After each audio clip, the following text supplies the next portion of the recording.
Entre 9h du matin et 12h moins de ce mercredi 1er février, la messe qui a eu pour thème « Tous réconciliés en Jésus-Christ » a été dite devant un grand nombre de fidèles catholiques et bien d'autres confessions religieuses. Le Saint-Père a basé son message sur la paix.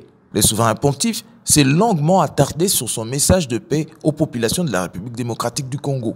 Dans l'un des passages de son homélie, le pape François s'est exprimé en ces termes. C'est pourquoi, nous qui appartenons à Jésus, nous ne pouvons pas laisser la tristesse l'emporter sur nous, nous ne pouvons pas laisser la résiliation et les fatalismes s'installer.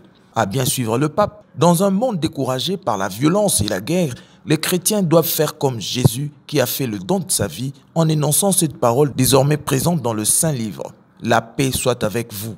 Et le pape, en foulant pour la première fois le sol congolais, a tenu à rassurer l'ensemble de ce peuple pour les bénéfices de la paix du Christ, surtout en cette période trouble où la RDC subit une agression étrangère. Nos secours est dans le nom du Seigneur.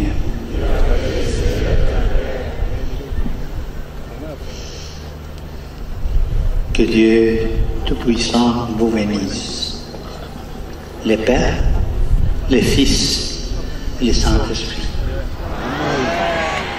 C'est un message d'apaisement qu'a emmené le pape tout en demeurant apolitique. Le Saint-Père a également reçu le message des fidèles de la RD Congo par l'entremise du cardinal Ambongo qui, à son tour, a essayé de livrer au numéro 1 de l'Église les vicissitudes du peuple de la RD Congo potentiellement riche mais vivant sous un seuil de pauvreté criante. À la fin de cette grand-messe, le Saint-Père a remis un précieux présent à l'archevêque métropolitain de Kinshasa. Un calice arrivé tout droit depuis Rome, le Saint-Siège, et à son tour, le pape François a reçu de main du cardinal Fridolin Ambongo un tableau représentant le souverain pontife lui-même, à côté duquel une carte de la RD Congo est placée.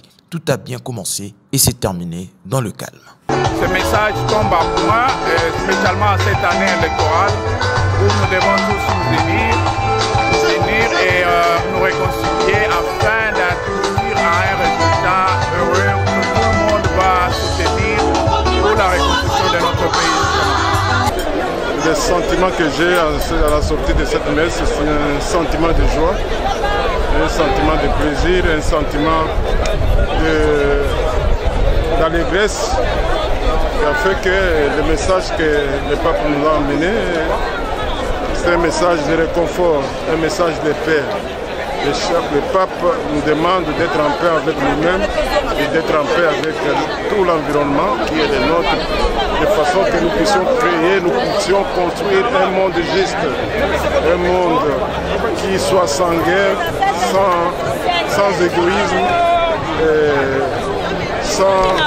un monde plein d'humilité, de sorte que toute personne vivant sur terre ici soit le reflet de Jésus-Christ, notre Sauveur. Effectivement, c'est de l'allégresse. Un avantage, une faveur que le Saint-Père nous accorde encore aujourd'hui. Vous savez que depuis 1985, nous avons eu le pape ici chez nous.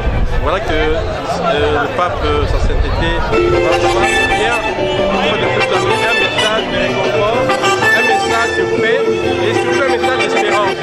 Nous sommes tous dans la joie, nous les Quinois et le peuple congolais en général.